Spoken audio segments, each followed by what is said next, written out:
At long holiday weekend, kaya marami ang uuwi para sa eleksyon sa Lunes. Live mula sa NAIA Terminal 3, ito ng balita si Bam Alegre.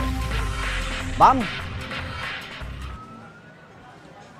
Igan, good morning. Katatapos na ng inspeksyon ni DOTR Secretary Vince Dizon dito sa NAIA Terminal 1 kung saan nangyari ang isang aksidente ng umarangkada ang isang SUV sa sidewalk at nadaganan ng isang bata at isang binata na kanilang ikinamatay. Ngayon, may mga changes dito ay parallel na ang drop-off sa terminals, hindi na diagonal na tulad dati na nakaharap sa mga entrance. Ongoing din ang audit pati ang pag-check sa mga bollards kung pasok ito sa mga international standard at papalitan agad para tiyakin ang kaligtasan ng mga pasahero.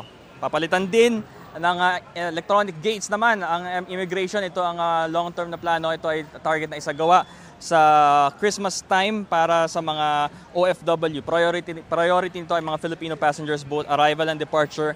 E-gates na ang gagamitin sa immigration. Abala ang mga paliparan mula pa madaling araw, katulad naman sa NAIA Terminal 3, nadagsa ang mga sasakyan maghahatid sa entrance gates at ang mga biyaherong dumarating para sa kanilang mga flight. Simula rin ang long weekend ngayong Biyernes dahil holiday sa Lunes, Mayo 12, araw ng eleksyon. Sina Daisy Malolot at kanyang mga anak kinuha ang pagkakataon para magbakasyon sa Thailand, pero mahalaga raw sa kanila ang kanilang obligasyon na bumoto, kaya binago nila ang kanilang itinerary para makahabol sa botohan. Ngayon, ito ang live na situation dito.